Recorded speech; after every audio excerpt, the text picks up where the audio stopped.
दोस्तों आपका स्वागत है स्मार्ट स्टडी विद संदीप में। तो चलिए दोस्त, एक नया टॉपिक लेकर फिर से प्रस्तुत हैं। आज हम आपको पढ़ाने वाले हैं संविधान के भाग 5, जो आर्टिकल अनुच्छेद 52 से 78 तक पढ़ाएंगे। इससे पहले मैं भाग 1, 2, 3, 4 कवर कर चुका हूँ। उस वीडियो को भी जाकर देख लें। वीडियो अच्छा लगे तो लाइक करें, सब्सक्राइब करें, ज़्यादा से ज़्यादा लोग को शेयर करें। चलिए दोस्त, थोड़ा सा भी देरी ना करते हुए डायरेक्ट अपने टॉपिक पर चलते हैं। तो इसमें टोटल मैं कवर कर रहा हूँ भाग 5 में टोटल आर्टिकल कितने आते हैं, तो 52 से लेकर 151 तक आते हैं। लेकिन मैं शुरुआत में 52 से लेकर 78 तक कवर करूँगा। उसके बाद आगे का पार्ट सेकंड लेकर आऊँगा कल परसों, ऐसे ही लेकर, नहीं तो वीडियो लंबा हो सकता है। तो थोड़ा सा भी देरी ना करते हो, डायरेक्ट अपने टॉपिक पर चलते हैं दोस्त। तो वीडियो अच्छा लगे तो लाइक करें, सब्सक्राइब करें, ज़्यादा से ज़्यादा लोगों को शेयर करें। तो चलिए दोस्त, पहला आर्टिकल 52। आर्टिकल 52 में क्या है? आर्टिकल 52 में हमारा क्या है? भारत के राष्ट्रपति बताया गया है। भारत का राष्ट्रपति आर्टिकल 52 में है। आर्टिकल 53 में क्या है? राष्ट्रपति कार्यकाल का क्या होता है? कार्यपालिका का क्या होता है? प्रधान होता है। तो राष्ट्रपति कार्यपालिका का प्रधान होता है। और आगे चलते हैं। आर्टिकल 54 क्या होता है? आर्टिकल 54 राष्ट्रपति का निर्वाचन के संबंध में प्रस्तुत किया गया है। तो आर्टिकल 54 में क्या है? राष्ट्रपति का निर्वाचन से संबंधित है। इसमें कौन कौन निर्वाचन में हिस्सा लेते हैं राष्ट्रपति के चुनाव में? तो इसमें लोकसभा के निर्वाचित सदस्य हो गए, राज्यसभा के निर्वाचित सदस्य हो गए, राज्य के विधानसभा के निर्वाचित सदस्य हो गए। जैसे हम कह सकते हैं कि दिल्ली, पुडुचेरी, जम्मू कश्मीर केंद्र शासित प्रदेश के विधानसभा के निर्वाचित सदस्य सम्मिलित होते हैं। तो राष्ट्रपति का चुनाव से संबंधित है आर्टिकल 54 में। और आगे चलते हैं। आर्टिकल 55 में क्या है? राष्ट्रपति का निर्वाचन प्रक्रिया क्या होगी? तो राष्ट्रपति का निर्वाचन प्रक्रिया आर्टिकल 55 में दिया गया है। आर्टिकल 56 में क्या है? राष्ट्रपति का कार्यकाल कितना होगा? 5 साल का होता है। राष्ट्रपति का कार्यकाल कितना साल का होता है? 5 साल का होता है। अपना त्याग पत्र किसे राष्ट्रपति देता है? तो उपराष्ट्रपति को अपना त्याग पत्र दे सकता है। महाभियोग द्वारा भी हटाया जा सकता है राष्ट्रपति को। तो राष्ट्रपति का कार्यकाल 5 साल का होता है। उपराष्ट्रपति को त्याग पत्र देता है और महाभियोग द्वारा उसे हटाया जा सकता है। तब तक दूसरा राष्ट्रपति का पद ग्रहण नहीं करता है, तब तक वो अपने पद पर क्या बना रहेगा। जब तक वो दूसरा राष्ट्रपति शपथ नहीं ले लेते, तब तक वे अपने पद पर बने रहेंगे। आर्टिकल 57 किसे संबंधित है? आर्टिकल 57 राष्ट्रपति का पुनर्निर्वाचन प्रक्रिया। राष्ट्रपति का पुनर्निर्वाचन की प्रक्रिया 57 में है। तो आर्टिकल 58 किनसे संबंधित है? राष्ट्रपति की योग्यता 58 मतलब योग्यता। तो वह भारत का क्या हो? नागरिक होना चाहिए उपराष्ट्रपति बनने के लिए। उसकी आयु कितनी होनी चाहिए? कम से कम 35 वर्ष होना चाहिए। और लोकसभा के सदस्य निर्वाचन होने का योग्य रखता हो, तभी वह राष्ट्रपति बनने योग्य है। आर्टिकल 60 किससे संबंधित है? आर्टिकल 60 हो गया हमारा। आर्टिकल 7 हो गया राष्ट्रपति का शपथ के संबंधित है। तो राष्ट्रपति को शपथ कौन दिलाता है? तो CJI मतलब चीफ जस्टिस ऑफ इंडिया राष्ट्रपति को शपथ दिलाते हैं। वो उनके दिलाते हैं, ये उनको दिलाते हैं। चीफ जस्टिस ऑफ इंडिया राष्ट्रपति को शपथ दिलाते हैं। संसद द्वारा निर्धारित होता है। भारत का संचय निर्धारण का भी भत्ता, इसका कितना पैसा मिलता है प्रति महीने? वर्तमान में राष्ट्रपति का प्रति महीने की तनख्वाह 5 लाख रुपए है। निर्वाचन संबंधित विवाद अगर हो जाता है राष्ट्रपति का निर्वाचन प्रक्रिया में, तो उसका चुनाव कौन करता है? आर्टिकल 71 में दिया गया है। उसका निर्णय कौन लेगा? सुप्रीम कोर्ट लेगा। यदि राष्ट्रपति के चुनाव में कोई विवाद उत्पन्न हो जाता है, तो सुप्रीम कोर्ट उसका निर्णय लेता है। सुप्रीम कोर्ट निर्णय लेता है और इसका निर्वाचन प्रक्रिया अमान्य पाए जाने पर उसके द्वारा किया गया निर्णय ही वैध माना जाएगा सुप्रीम कोर्ट का। आर्टिकल 61 किससे है? राष्ट्रपति का महाभियोग की प्रक्रिया, हटाने की प्रक्रिया। हटाने का प्रस्ताव किसी भी सदन में लिया जा सकता है, या लोकसभा हुआ या राज्यसभा। राष्ट्रपति को हटाने की प्रस्ताव किसी भी सदन में लिया जा सकता है, लोकसभा हो जाए या राज्यसभा। प्रस्तावना लाने के लिए संबंधित सदस्यों का 1/4 सदस्यों का हस्ताक्षर आवश्यक होता है। प्रस्ताव लाने के लिए राष्ट्रपति को 14 दिन पूर्व ही सूचना दी जाती है। सदस्य प्रस्ताव दोनों सदनों के कुल सदस्यों की संख्या कितनी होनी चाहिए, तो 2/3 बहुमत से पारित होना अनिवार्य होता है। और आगे चलते हैं। राष्ट्रपति की शक्तियाँ किससे किससे होते हैं? कार्यपालिका शक्ति में होता है, विधिक शक्ति होती है, न्यायिक शक्ति होती है और वित्तीय शक्तियाँ होती हैं। आपातकालीन शक्तियाँ भी राष्ट्रपति को मिलती हैं, कार्यपालिका की भी शक्तियाँ मिलती हैं। राष्ट्रपति कार्यपालिका का प्रधान होता है। मंत्रिपरिषद का भी गठन कौन करता है? राष्ट्रपति करता है। मंत्रिपरिषद का भी गठन करता है। प्रधानमंत्री कैबिनेट मंत्रियों की भी कौन शपथ दिलाता है? कौन? राष्ट्रपति दिलाता है। और राज्य मंत्री की भी शपथ कौन दिलाता है? हमारा राष्ट्रपति होता है। और देखते हैं, उप मंत्री हो गया, स्वतंत्र प्रभार मंत्री हो गए, राष्ट्रपति की शक्ति हो गई, कार्यपालिका की शक्ति हो गई। राष्ट्रपति कार्यपालिका का कौन होता है? प्रधान होता है। आर्टिकल कितने में लिखा है? राष्ट्रपति कार्यपालिका का क्या होता है? प्रधान होता है। आर्टिकल 53 में लिखा गया है। मंत्रिपरिषद का गठन कौन कराता है? आर्टिकल 74 में दिया गया है। तो मंत्रिपरिषद का गठन आर्टिकल 74 में है। प्रधानमंत्री की नियुक्ति कौन करता है? राष्ट्रपति करता है। प्रधानमंत्री के सलाह से अन्य मंत्रियों की नियुक्ति कौन करता है? राष्ट्रपति करता है। चलिए दोस्त, और आगे चलते हैं। प्रमुख संवैधानिक पदाधिकारी की नियुक्ति कौन करता है? राष्ट्रपति करता है। CJI भारत के प्रमुख न्यायाधीश और अन्य न्यायाधीशों की नियुक्ति कौन करता है? राष्ट्रपति करता है। हाई कोर्ट के न्यायाधीश की नियुक्ति कौन करता है? राष्ट्रपति करता है। अटॉर्नी जनरल की नियुक्ति कौन करता है? राष्ट्रपति करते हैं। CEC मतलब मुख्य निर्वाचन आयुक्त की नियुक्ति कौन करते हैं? राष्ट्रपति करते हैं। और आगे चलते हैं। महिला आयोग, मानव अधिकार आयोग का गठन कौन करता है? राष्ट्रपति करते हैं।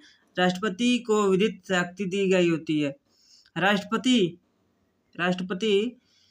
संसद का अभिन्न अंग होता है। संसद राज्यसभा में 245 हो गया, लोकसभा में 550 सीट हो गए। राष्ट्रपति लोकसभा और राज्यसभा का सत्र का विघटन करता है। ठीक, संसद के सत्र कब कब चलते हैं ये बता दें, इम्पोर्टेंट है। तो बजट सत्र हो जाएगा हमारा फरवरी से मई तक चलता है।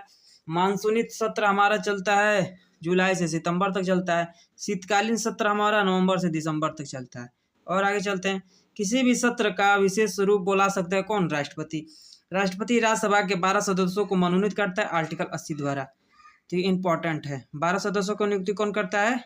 राष्ट्रपति करता है। और आगे चलते हैं। जैसे मान लेते हैं कौन कौन सा हो गया हमारा, कला, विज्ञान, समाज सेवा, साहित्यिक आदि क्षेत्रों में नियुक्ति करता है। राष्ट्रपति अध्यादेश जारी करता है आर्टिकल 123 द्वारा। राष्ट्रपति अध्यादेश जारी करता है आर्टिकल 123 द्वारा। और आगे चलते हैं। जब संसद का सत्र नहीं चलता है तो राष्ट्रपति द्वारा ही अध्यादेश कानून के भांति कार्य करता है। इम्पोर्टेंट है ये। और चलते हैं। इसे अध्यादेश कहते हैं। इसे क्या कहते हैं? अध्यादेश कहते हैं। कानून के भांति रहता है। यह विधिक शक्ति राष्ट्रपति के पास होता है। आर्टिकल 111 जिसे वीटो पावर कहते हैं। वीटो पावर राष्ट्रपति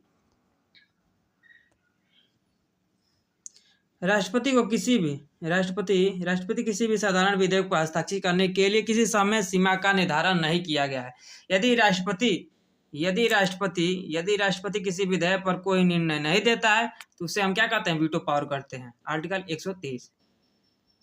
आर्टिकल 123 में दिया गया है, जिसे न्याय शक्ति कहा जाता है। और आगे चलते हैं।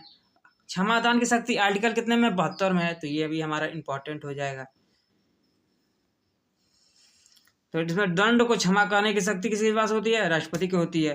प्रविलंब कर सकता है, मतलब हटा सकता है। मृत्यु को भी हटा सकता है। मृत्यु का दंड दिया गया उसे भी हटा सकता है। परिहार मतलब उसे छोड़ सकता है, माफ कर सकता है सजा को। सजा कम कर सकता है। और आगे चलते हैं। आर्टिकल 143 में क्या है? परमादर्शधारी अधिकारी।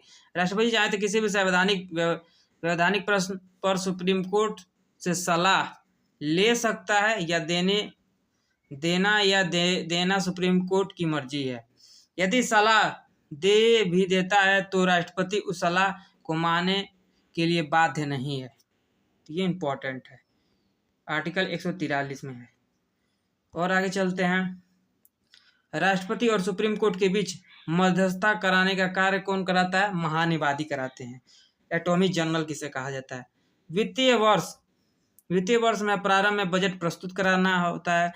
धन विधेयक राष्ट्रपति के पूर्व सिफारिश से संसद में प्रस्तुत कराता है। कौन? अटॉर्नी जनरल कराता है।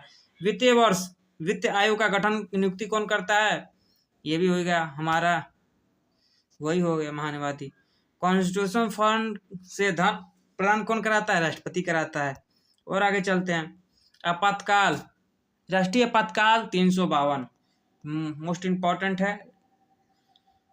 राष्ट्रपति शासन बताइए। राष्ट्रपति शासन हमारा होगा 356। वित्तीय आपातकाल हमारा 360। उपराष्ट्रपति की नियुक्ति आर्टिकल 63 में है। तो ये भी इम्पोर्टेंट है तीनों। और आगे चलते हैं। आर्टिकल 64 में क्या है? राष्ट्रपति की सहायता और सलाह देने का अधिकार उपराष्ट्रपति को है। राष्ट्रपति की सहायता और सलाह देने का अधिकार उपराष्ट्रपति को है। और आगे चलते हैं। प्रथम राष्ट्रपति कौन थे हमारे? राजेंद्र प्रसाद जी थे। राजेंद्र प्रसाद जी 1950 से 1962 थे। प्रथम मुस्लिम राष्ट्रपति कौन थे? जाकिर हुसैन जी थे। न्यायाधीश महानिवादी राष्ट्रपति कौन थे? न्यायमूर्ति श्री हृदयातुल्ला जी थे। और आगे चलते हैं। द्वितीय चरण की मतगणना से निर्वाचित राष्ट्रपति कौन थे? वी गिरी जी थे। वीटो पावर का प्रथम इस्तेमाल कौन किए थे? ज्ञानी जेल सिंह किए थे। प्रथम कार्यवाहित राष्ट्रपति कौन थे? वी गिरी जी थे। प्रथम दलित राष्ट्रपति कौन थे? के.आर. नारायण जी थे। और आगे चलते हैं। भारत के महानिवादी आर्टिकल 76 में है। सर्वोच्च विधिक अधिकारी कौन होता है? सर्वोच्च विधिक अधिकारी कौन होता है? राष्ट्रपति होता है। राष्ट्रपति द्वारा नियुक्त किया जाता है महानिवादी। सर्वोच्च विधिक अधिकारी कौन होता है? हमारा महानिवादी हो गए। राष्ट्रपति द्वारा नियुक्त किया जाता है महानिवादी। 76 में दिया गया है। ये इम्पोर्टेंट है। योग्यता क्या रखता है? भारत का नागरिक होना चाहिए। भारत का क्या? नागरिक होना चाहिए। और आगे चलते हैं। उच्च न्यायालय और न्यायाधीशों से बनने की योग्य रखता हो या उच्च न्यायालय में 10 वर्ष से अधिक अधिवक्त रहा हो, मतलब वकील रहा हो। राष्ट्रपति की दृष्टि में एक प्रतिष्ठित व्यक्ति हो। कार्य और शक्तियाँ क्या है महानिवादी की? भारत को कानून, सरकार को कानून सलाह देता है। कौन है? महानिवादी देते हैं। भारत सरकार के सभी न्यायालयों में प्रतिनिधित्व करता है। संसद के किसी भी सदन में बैठ सकता है, बोल सकता है, लेकिन मतदान नहीं कर सकता है। इम्पोर्टेंट है। निजी वकील कर सकता है। प्रतिनिधित्व क्या क्या करता है? भारत सरकार के विरुद्ध निजी वकालत नहीं करेगा और किसी प्राइवेट कंपनी संगठन की अध्यक्षता नहीं करेगा। प्रथम हमारे हो जाएंगे अटॉर्नी जनरल कौन थे? MC शीतलवड़े थे। और आगे चलते हैं। वर्तमान अटॉर्नी जनरल कौन थे? के वेणुगोपाल जी हैं। प्रथम प्रधानमंत्री एवं मंत्रिपरिषद। अब आ गए हम प्रधानमंत्री एवं मंत्रिपरिषद पे।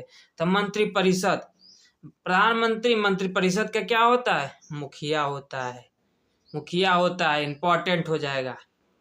मंत्रिपरिषद का मुखिया कौन होता है? प्रधानमंत्री होता है। कैबिनेट मंत्री मंत्रियों का प्रमुख होता है। कैबिनेट मंत्री, इसकी भी नियुक्ति प्रधानमंत्री द्वारा ही होती है कैबिनेट, लेकिन शपथ कौन दिलाता है? राष्ट्रपति देते हैं। राज्य मंत्री कैबिनेट मंत्रियों की सहायता करते हैं। उप मंत्री कौन होते हैं? उपयुक्त जो मदद करते हैं। स्वतंत्र प्रभार मंत्री कौन होते हैं? विभागीय की जो मंत्री होती है उसे स्वतंत्र प्रभार मंत्री कहते हैं। और आगे चलते हैं। मंत्रिपरिषद का निर्माण राष्ट्रपति द्वारा प्रधानमंत्री की सलाह से होता है। ठीक है, तो मंत्रिपरिषद का निर्माण कौन? राष्ट्रपति द्वारा प्रधानमंत्री के सलाह पे होता है। प्रधानमंत्री आर्टिकल कितने में है? 75 में है। 75 में है। राष्ट्रपति द्वारा ही नियुक्त किया जाता है। प्रधानमंत्री के कार्य, तो मंत्रिपरिषद का प्रमुख कौन होता है? प्रधानमंत्री होता है। वास्तविक रूप से भारत के संपूर्ण शासन प्रणाली किसके हाथ में होती है? प्रधानमंत्री के हाथ में होती है, पीएम। मंत्रिमंडल की बैठक की अध्यक्षता कौन करता है? प्रधानमंत्री करते हैं। देश की नीतियों का निर्धारण कौन करता है? प्रधानमंत्री करता है। राष्ट्रपति में परमादेश देता है कौन? प्रधानमंत्री। संसद का सत्र बुलाने की सलाह कौन देता है? राष्ट्रपति को। ये भी हमारे हो जाएंगे, प्रधानमंत्री। लोकसभा को विघटन कौन करता है? प्रधानमंत्री। और आगे चलते हैं दोस्त। चैनल अच्छा लगे तो लाइक करें, सब्सक्राइब करें, ज़्यादा से ज़्यादा लोग को शेयर करें। राष्ट्रपति के मांग जाने वाले प्रधानमंत्री की सभी आवश्यक सूचना देने के लिए क्या होता है? बाध्य होता है। ठीक है, और आगे चलते हैं। प्रथम अविश्वास प्रस्ताव जे.वी. कृपलानी में आया था। प्रथम अविश्वास प्रस्ताव पारित किसने किया था? हुआ था वी.पी. सिंह द्वारा हुए, उस समय थे प्रधानमंत्री। प्रथम गैर कांग्रेस प्रधानमंत्री कौन थे? मोरोजी देसाई जी थे। सबसे कम कार्यकाल वाले प्रधानमंत्री कौन है? अटल बिहारी वाजपेयी जी, मात्र 13 दिन तक प्रधानमंत्री बने। प्रथम दलित